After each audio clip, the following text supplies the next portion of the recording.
This episode of Her Design, Her Story is proudly sponsored by Royal Oak Floors, the founders of engineered oak flooring in Australia. Elegant yet durable, practical yet luxurious, Royal Oak Floors have formed the foundations of inspiring Australian architecture and interior design for over 20 years, with flooring products that are uniquely tailored to Australian lifestyles.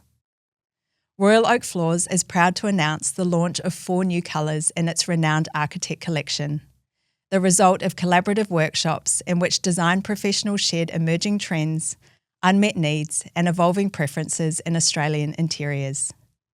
We're proud to partner with a brand that values craftsmanship, sustainability and the stories behind every space. Explore the new colours at royaloakfloors.com.au. Today, I'm delighted to welcome Naomi Singer, health and nutrition coach, chef and passionate advocate for vibrant whole food living. Naomi recently launched her beautiful book, My Vibrant Table, a celebration of plant-based food, wellness and intentional living that offers readers a glimpse into the lifestyle she has carefully cultivated on Victoria's surf coast. At the heart of the book is Naomi's remarkable home in Jean Jacques, which is a living expression of her whole food philosophy. Far more than a wellness-inspired house, it's a deeply personal and practical space created to support cooking, growing, mindfulness and connection. From dedicated areas for fermenting vegetables and growing sprouts to fruit trees and more than 80 olive trees, every detail reflects Naomi's commitment to living well and sustainably. Beyond food and design, Naomi brings a powerful personal story. Her search for answers to complex health challenges, her experience navigating life after discovering she carried the BRCA1 gene, and her insights into the often overlooked roles of the nervous system and emotional health have shaped her work, her home, and her outlook. Today we'll explore the journey behind My Vibrant Table, the home that inspired it, and Naomi's holistic approach to health and well-being.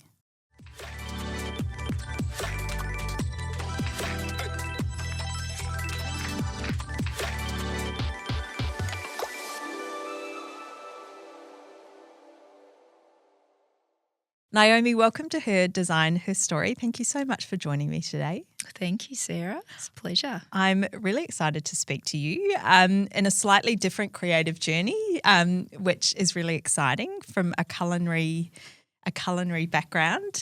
I know you have had some really interesting sort of poignant experiences that have led you to where you are today. So I'd love to go back to the beginning of your career pathway. Mm-hmm. Could you talk a little bit around what you first did when you left school? Oh, when I first left school, I was a total ski bum. Heaven. I travelled overseas in the beginning and was working overseas. And when I had children quite young. Yeah. But after that, I moved into the health space, I guess you could say. Yeah. You know, in massage, studied remedial massage, worked in chiro clinics and so on. So I was introduced into the health world quite early. Yeah. And I guess that kind of took me on that trajectory of, into nutrition and the interest in self-help, feeling good, feeling optimal. And it just grew from there. Yeah, which would have been quite a new pathway at the time. I feel like maybe it's my age, but I feel like sort of particularly in the last 10 years there's been a huge shift in people's understanding and the value on health and food and that kind of thing. What was that first transition like for you into nutrition? It was new because, like I told you before, I think I was 23 when I went to a health retreat because I wasn't feeling fantastic. And I stopped eating gluten and dairy, and this was back when nobody even knew what gluten was, so it was quite new. And I mean, for myself, I found the change and what a profound effect it had on me health-wise. But back then, it wasn't a fad, it wasn't spoken about. It was just something that I knew intuitively that I needed to do to try and feel better than what I was feeling.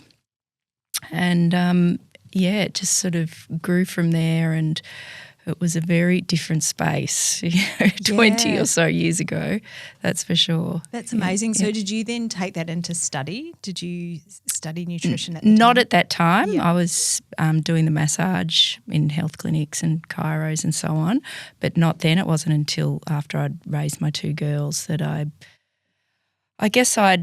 because I'd had some health issues, and I went through that journey, and I discovered, so what I'm eating has a direct effect on how I feel. Yeah. And then that interest just grew and organically changed over the time. Yeah, which is really intuitive. We were sort of talking before about that idea of, like a full life shift. Which is hard. Yeah. And I think incredible that you have stuck with it and actually, and I think it's hard with those things as well sometimes, because often I'm sure there are things now that in 20 years we'll look back and say, oh gosh, we didn't know. Oh, we will. About all those things. And just even thinking when I was younger, if friends had allergies or something, it was quite a major thing. Like people just didn't really fully understand what it was like.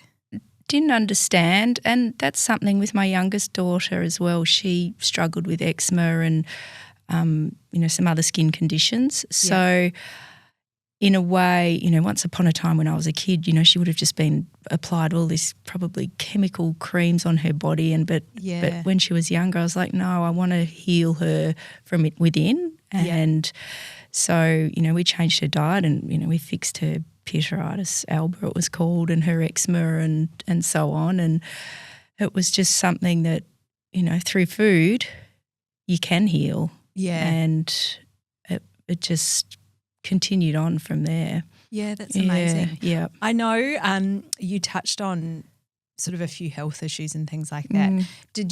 Was that something you proactively sort of sought help for, and then that's fed into Absolutely. I obviously want to touch on your book, but did that sort of come before the… It did. I was struggling with chronic fatigue and digestive issues and insulin resistance, and I guess in some ways I'm a bit of a perfectionist. Yep. So I didn't want to stop and you go to a GP and they're like, oh, just, take this. And I started to think this isn't right because I'm not feeling any better. Yep. I'm not getting any better. This isn't solving my problem.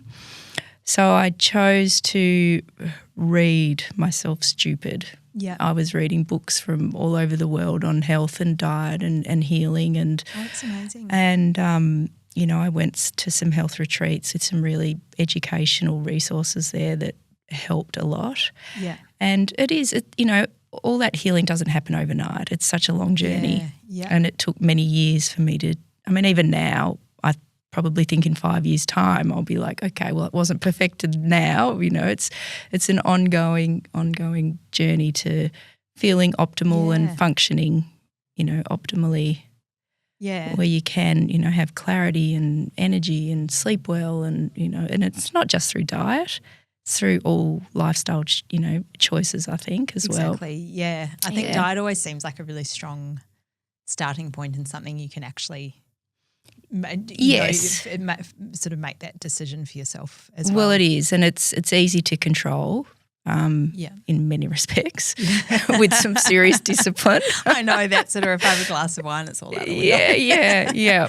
But, just too, managing stress, like we know, it has such a big impact on how we feel. Sleeping, soundly has, connections with people as well, and exercise and time in nature, and it's a whole complete puzzle. But I've just, I chose to hone in on the nutrition because that's what I found really helped me. Yeah, and probably a bit of a lack of certainly probably local resources. I feel like, I've saying to you earlier in the last couple of years, I've had to really make quite a concerted effort to change some of my lifestyle as well for health reasons. And I think suddenly you do start to realise where there are gaps or, sort of how accessible information is. Information, and I think too not getting overwhelmed with information and taking it back to, okay, so what actually is a natural way, taking it back to basics, because right now we're just bombarded with so much in the nutrition space about, what we shouldn't be doing, and overloading with protein and overloading with fibre and all this stuff. It's like, well, okay, let's strip it back and let's think about, in nature, what would we be doing? What makes me feel good? Everybody's so individual. And, I think not getting overwhelmed with it all is really important. And I think we touched on it before, the aspect of time I think is really important, because I feel like we're often looking for a quick fix for something, and it's Absolutely. like actually particularly with skin conditions or all those sorts of things, it is quite you do need to give yourself a bit of a run, which I'm very impatient. I think most people are. Most people want to take a pill and it's magically, magically better, but it's not how it works, unfortunately. No, I did want to touch on your beautiful book, My Vibrant Table, which you recently launched, which is gorgeous. Thank you. I said to you before, it feels really like a very nourishing, sort of warm, homely cookbook. I think, there are some very beautiful cookbooks out there, but fairly unattainable, whereas this, for me, has that really sort of attainable aspect to it. There are some wonderful recipes that you can really bring into everyday, which I think is great. Could you talk a little bit about the idea and the process? I'm imagining pulling together a cookbook like that is quite a timely exercise. It was very timely, a lot more than I anticipated. Yeah. And when I started off, I think it came about from wanting to share knowledge and also a love for food. I've been such a foodie for so many years. I trained as a chef many years ago. And I guess, I also had a passion growing up, from my grandmother who, worked on a farm, lived on a farm, and would be cooking lamingtons and scones and cakes before 9 a.m. and, all these amazing meals. And it was a carry on from that of wanting to share the love of, knowledge, and also, I guess, food that is, easy to make, easy to, like you said, bring into your house every week. It's not over-flavoured, it's not over-sauced. And, I always find so many beautiful cookbooks I love looking at, but I'm not going to eat that type of food every night or every week. I was trying to really cut back on sugar, and you realise actually half of it's the sauces, or it is. There's a lot of hidden sugar and things. Yeah, a lot of richness that we just don't need on a even a weekly basis, let alone a daily basis. So it's food. It comes back to food that makes me feel good, and that I want to eat, regularly. That's full of vibrant kind of produce as well. I get a lot of inspiration from what's in the garden or what's in my sister's garden and so on, and, bright colours and whole foods that I know are going to nourish and give me energy rather than taking energy, putting myself into a food coma or something.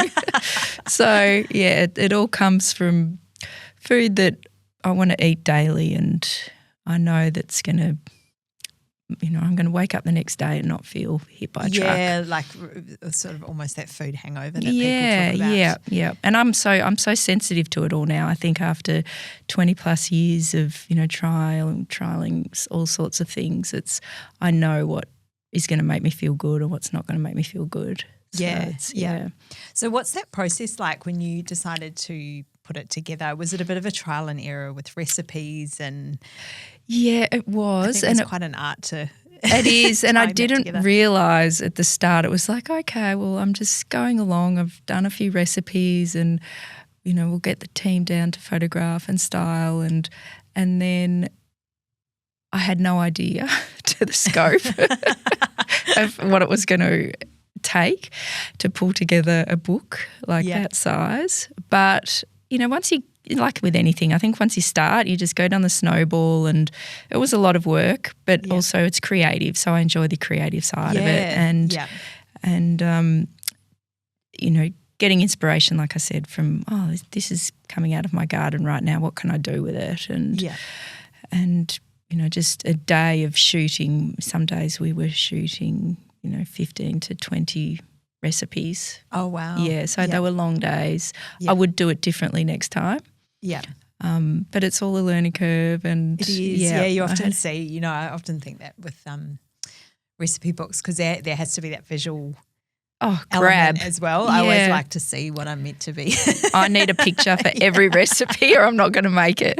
Exactly. So that was something that was really important for me, is to have, photographs for every recipe, colourful photographs of the garden and Which leads me into your beautiful garden. Oh, yes. You have built a really special home down on the coast out of Melbourne, which is absolutely stunning. And I think the thing that really resonated with me from that sort of creative aspect was the way that idea of retreat and holistic lifestyles really informed the architecture. Yeah. Can you talk a little bit about, I guess, the process? Was that something that started coming to life before your cookbook? It was before the book. Yeah. Yeah. Not that much prior, but, it is a process to knock over a home and rebuild a garden. And it's many years. And I engaged with some fantastic architects firm in Melbourne, and I was actually living in Bali at the time when we were doing a lot of the design, so it took probably longer than it needed to. Yeah. But, I think my original brief was, I need light and sunny, north facing, because, that's what makes me feel happy. Yeah. And very much ease with flowing in and out of the garden, because I love to live on the ground so I can access the veggie garden and be with the dogs and so on. Yeah. And morning sun, daytime sun, afternoon sun in the living spaces. Yeah. That was, key element. Also no grey. I didn't want any grey in my house. I think that was my top 3 in the brief. Yeah, very neutral palette. Yeah. Beautiful earthy, materials, sort of grounding feel in the home and very calming. Yeah. Because I just find too that it's such a chaotic world. When I come home, I just want to feel clean and calm and retreat. Retreat-like element. Yeah. So your garden's really beautiful, and obviously thank you. You grow a lot of your own produce. Yeah. Is that something that's been did you work with a landscaper to try and bring that together? Yes. As well? We worked with a landscaper that I think they were there maybe. It was, we'd just moved in right prior to COVID. So we went into our home and went into lockdown. Amazing timing. Yeah. Well, it would have been strange time. Yeah, it was actually quite good because I had both my girls home as well, which was fantastic. And we weren't living in the rental, which was good. Yeah. But they were coming and going during this time. So we had, excavators and bobcats whizzing around for about another year and a half doing the garden. Yeah. And in hindsight, if I was to do it again, I would have obviously done it all at once. Yeah. But it was good because we could live in the home and know, okay, well, this is going to work and this isn't going to work. Yeah. So we could, sort of form a bit of a plan while we were living daily in the landscape.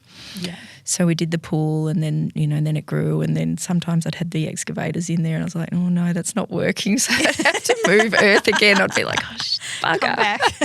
Come back. So it just, it happened over about a year and a half, and it was very much, I love all landscapes, and I'm like, I look at inspirational, Pinterest is a shocker because you end up with, I like this, but I love that beautiful landscape as well, and I love the cottage garden, and I love the, the more modern gardens, and it's overwhelming. Yes. But we settled on a bit of a Mediterranean, I guess, cross English garden maybe. Yeah. Yeah, with, some beautiful perennials, but then, I've got like 100 olive trees as well. Oh, wow. Yeah, so it is a bit of a crossover. That's incredible. Do you use those to make? I have before. It's a complete labour of love. Yeah, quite timely. Yeah, it's I'd like to think I would every year. This year I have an amazing yield on the trees this year, which I'll probably try and get to maybe on Saturday. Oh, amazing. Yeah. So obviously that your some of that growing aspect, that still informs a lot of your cooking and it does. Growing. Yeah. Yeah. I mean, I would love to have more time to be in the veggie garden and to be, really dedicated to that. Yeah.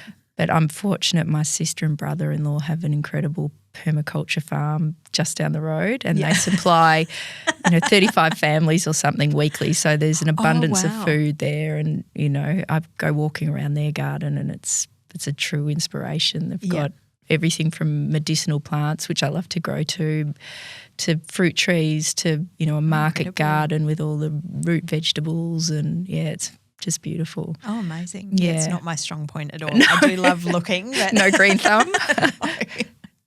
I did also want to talk to you about, I think, sort of what resonates a bit as well as the sort of love of learning and that continued growth experience through your health journey and writing this cookbook, which again is incredible, to sort of, I guess, tying that through your full lifestyle at home. Yeah. You're still studying? I am. nutrition I'm at the second moment? year Bachelor of Nutrition. Yeah. Oh, that's amazing. Do you get to how does that course work? So it's just a Bachelor of Nutrition. I'll probably go on and do the clinical side of things as well because I'm interested in that. I love hands-on. Yeah. I am very much I have a big curiosity constantly. So I'm constantly not only that, but learning about everything. I love reading. I love, traveling and learning. And, I think the day that you think you have learnt enough is when I start to shrink. It's like, life's so boring now. So that's good though. Yeah, like being really proactive about it. Yeah, I do. And I'm interested in a lot of areas of, not just that, but even gardening and all sorts of things. Yeah, so. which they all kind of, I guess, tie in. Yeah. Together in some respects as well. Another one, I guess, just from that continued sense of learning and that wellness journey that you have been on, we were talking earlier about the BRCA1 gene and living with, that which I mentioned to you. I know a few people that have found out they are carrying that gene as well, and obviously quite prevalent. How has that informed your sort of, I guess, lifestyle choices and come back to that nutritional aspect as well? It has, absolutely. Even prior to finding out about the BRCA1, I was obviously in that space. Yeah. But when I found out, I just returned from Bali, and I had a girlfriend that her sister had found out that they were both BRCA1 positive, and one had to have the surgeries because she had cancer and so on. And I don't know, it just hit home. It just affected me, and it was almost like intuitively knew that something internally wasn't right. So when we got home, my father did a test, and then my two sisters and I did a test after he got positive, and the three of us were all positive. Oh, wow. Yeah, so I went ahead and did the first, the full hysterectomy. And I almost felt like, not that I was bullied into having the mastectomy, but just, pushed it probably more than I would have liked, just to give some time, just some time to think about it. I'm just thinking about what a couple of friends have been through. It's because it's such a scary sort of potential prognosis. And it really you just was. don't know how it's going to play out. Yeah. And it was, I get, what was ours? Maybe 8 years ago now. Oh, wow. And it was more, it was before that, a lot of people had spoken about it or so on. And I remember I'd done my first surgery, and then I was due to have my second surgery, and I got really sick, like with this bronchitis. It was almost like my body saying, no, don't do this surgery. So I had to prolong my second surgery. Yeah. And it gave me time to think about, okay, do I really want to do this? Am I really going to get cancer? It's like, well, they put you in the 80% chance of increased risk of getting cancer, but, that incorporates everybody, doesn't it? People who drink all the time, which I don't. People who have a poor diet, which, and don't exercise. So it's, I don't think the statistics are real enough. But at the time, it's about fear. So you're like, okay, I have to go and do this. And anyway, a few months later, I went and did the surgery, and you start to think about, okay, well, am I even a woman anymore? And yeah, it's quite a major psychological confronting. side to it was, and you have to redefine what a woman is, I think, and you go through all that emotional sort of journey and also the physical journey, which was pretty horrible. But, I did it. I think, I didn't want to live in constant fear either. Yeah. And it did. It changed. Okay, well, I have this genetic mutation. It's more, it's sort of more important now than ever to be thinking about health. I don't want to become sick.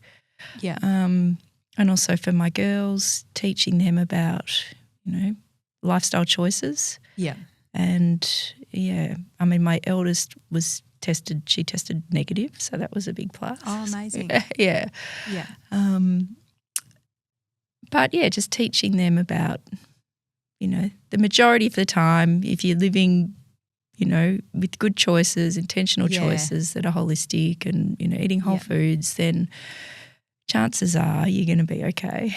I know, and it's sort of hard. Sometimes I look back and think, oh, can I undo all that? I know. I think we all do that. But then as well, you when you're in your 20s, you're living like that and you're meeting people through that way, and connections are just as important as well. And that's true.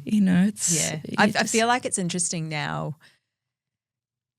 I've had a few clients that are doctors and things, and they were saying very general, but, or just speaking to a few young people, I know I think that amount of drinking and things that we certainly were probably going through when we were younger, I feel like there's a lot more information out there now, or people are taking it a little bit more seriously. Absolutely.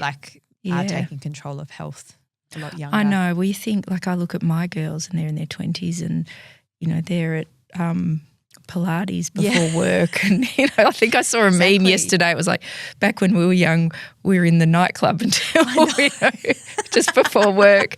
It's so different now, but it's great. It's I'm happy that it's that way, because people do want to feel good, and I think too, our world today is a lot more chaotic than when I was in my 20s. It's a lot faster. There's a lot more overwhelming with all this stimulus that's coming in from social media all the time. Yeah. You didn't have that restorative time. Now they don't have that restorative time like we had. Yeah. And I think it is important to take the time out if you can, and, adopt that more into your lifestyle than what we did. Yeah, exactly. And I think things are a lot more attainable now. As well. I think just the number of, cafes or just Pilates studios and yoga studios and gyms and green juices, and it just wasn't there when I was in my 20s. No. Yeah. Oh, that's really interesting. In terms of your nutritional work going forward, how much longer have you got with your course? Well, I study part-time, so it'll probably be, another 2 or 3 years, depending if then I take up some more subjects, now the book's finished, or if I decide to do another book. Yeah, I was going to say, what would be your next step with the look, I think right now I'm just focusing on this and, sales and so on, and the study. Yeah. But that's not to say, I really do miss the creative side of, creating recipes and photographing recipes. And so there's a chance that there may be another book. Yeah. Yeah. Maybe a travel cookbook. Yeah, that's a good idea. Trying to incorporate some travel in there. Some good overseas photography. Yeah. In terms of, I guess, inspiration, I know certainly from a design side of things, often looking at magazines and certain designers and that kind of thing. Is there any, coming back to that food aspect, I know there's just thinking of people I know who are really good at putting flavours together, and there is quite a sort of an intuitive component to it. But is there any kind of key sources of inspiration, I guess, when you're looking at like food creativity? Yeah, I think my biggest inspiration is nature. Yeah. That's my first inspiration. I love spending time in nature. I love, seeing colours and, edible plants, medicinals and so on. Yeah. In terms of, I I guess, flavours that would come from travel a little bit. I've done a lot of travelling growing up and as an adult. We were dragged around the world as children. So I think I was exposed to, my first day of school ever was in France and, I went to school in America. So I think, we've been exposed to a lot of, different flavours and from a young age. I remember when sushi first came to Melbourne, my dad drove us out I can't even remember what it was, to have this new cool food, sushi, and he fed us some sushi. I think I gagged. That's so funny. Yeah. So for a long time we've been exposed to international flavours, and that's a big inspiration. Yeah, because there is quite an art form to pulling certain things together. Yeah. But nowadays, I used to cook a lot more like that, but nowadays it's more inspiration about, okay, well, feeling good. I have a lot of inspiration from raw food chefs because I love the raw food world and living plants and sprouts and microgreens and so on. And I love an ottolenghi dish. Yes. If I'm to be a bit rich and naughty. But in terms of everyday inspo, it's more about nature and how I know I'm going to feel the next day. Yeah, that's amazing. Yeah. Very intuitive. And I think it comes down to that. Yeah. You've also touched on having your daughters, which is great. They're now in their 20s. Yes. Yep. Is that something, I guess as you get older, we were just talking before, my kids are a little bit younger and we're still at that phase of trying to make family dining a little bit more dynamic. Is that something difficult. You've helped sort of evolve with time, I guess, as your kids have got older, they're able to be a bit more part of that process? Yeah. I think, when they were younger, I put a lot of emphasis on family meal times. Like I would set the table every breakfast. So it wasn't just a rush of grabbing something. It was meal times and meal times. Breakfast was a sit-down set, and I used to cook a breakfast for them. Dinner was the same, a sit-down, not just wandering eating or mindless kind of eating. Yeah. And, at the time, and their lunch boxes, had some obscure things, and at the time I think they hated it, but now they really appreciate it. They come home and they're like, can you make us a green juice, Mum, and can you make me something healthy when I come home? And so, they children learn what they live, not really what they're preached to all the time. It's just learning from behaviour, and now they both really, thrive on, they love getting home and, being in the kitchen and making healthy food, I guess. Yeah. Yeah. And they know they feel better for it. Well, that's it. I think it just gives them the tools, doesn't it, to sort of make some decisions and understand the process. It does. And, I don't think, there's got to be balance, doesn't there, as well? It's, it's being accommodating to still enjoying food with friends and family and, I'm not one to be like, I can't come because I can't eat any of that. I'll eat some hot chips if I'm going out and there's nothing else. It's and it's the same with my girls. I don't want to be rigid and restricted in any ways. I don't feel like I'm restricted at all. No, and I think it comes back to that sense of we know what makes us feel good. So ultimately it's that you give them the opportunity, but you hope that with the right education and understanding that feeling of, Yeah, and it is. Well. It's learning through, sort of behavioural patterns, watching you and so on. Yeah. And I find it very interesting and very topical, so thank you.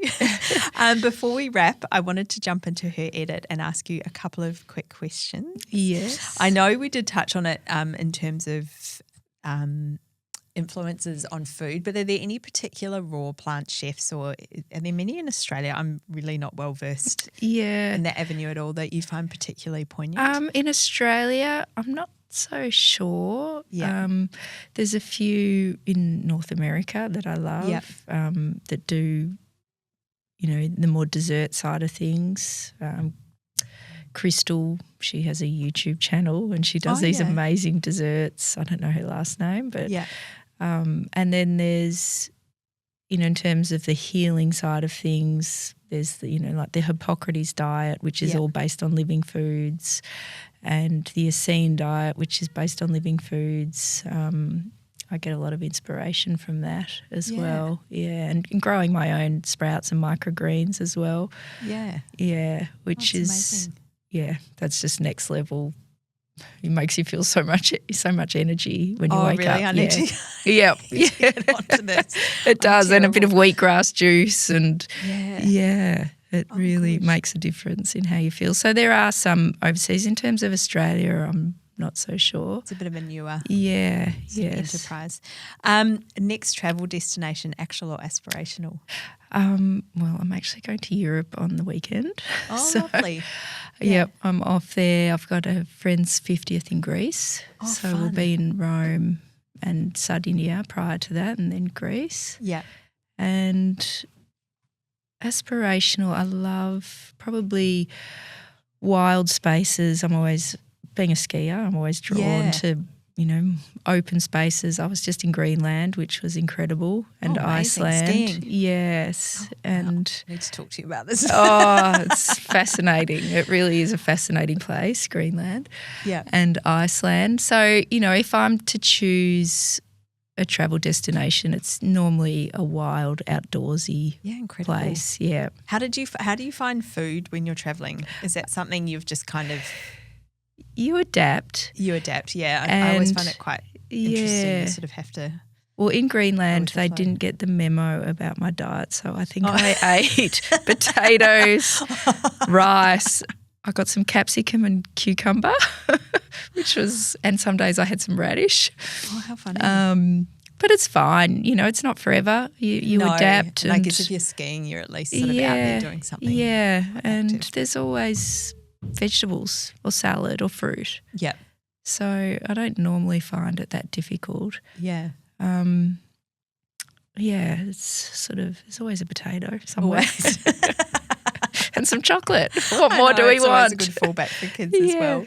Yeah. My final question, if your star was a celebrity, who would it be? Oh, goodness. I think I'd probably have to be a mix, because I feel like I have all these little snippets of life going on. Probably somebody, maybe more outdoorsy. I don't know, maybe a boy celebrity. I know, I'm trying to think of some outdoorsy. Who's an outdoorsy celebrity? Maybe like I don't know, is it Zac Efron? Does he do those outdoor shows? TV show, hasn't he? Doesn't he do some outdoorsy things? He's got his movie career. But then I love the girly, like the Sophia Loren, timeless, womanly. Yeah. Yeah, I don't know. I'll have to get back to you with that one. Probably changes every year. Yeah. Thank you so much for your time today, Thank Naomi. you, I've loved Sarah. speaking with you. Yeah, thank you so much for having me on. You. And we'll hope to catch you in the next one. Yes, thank you.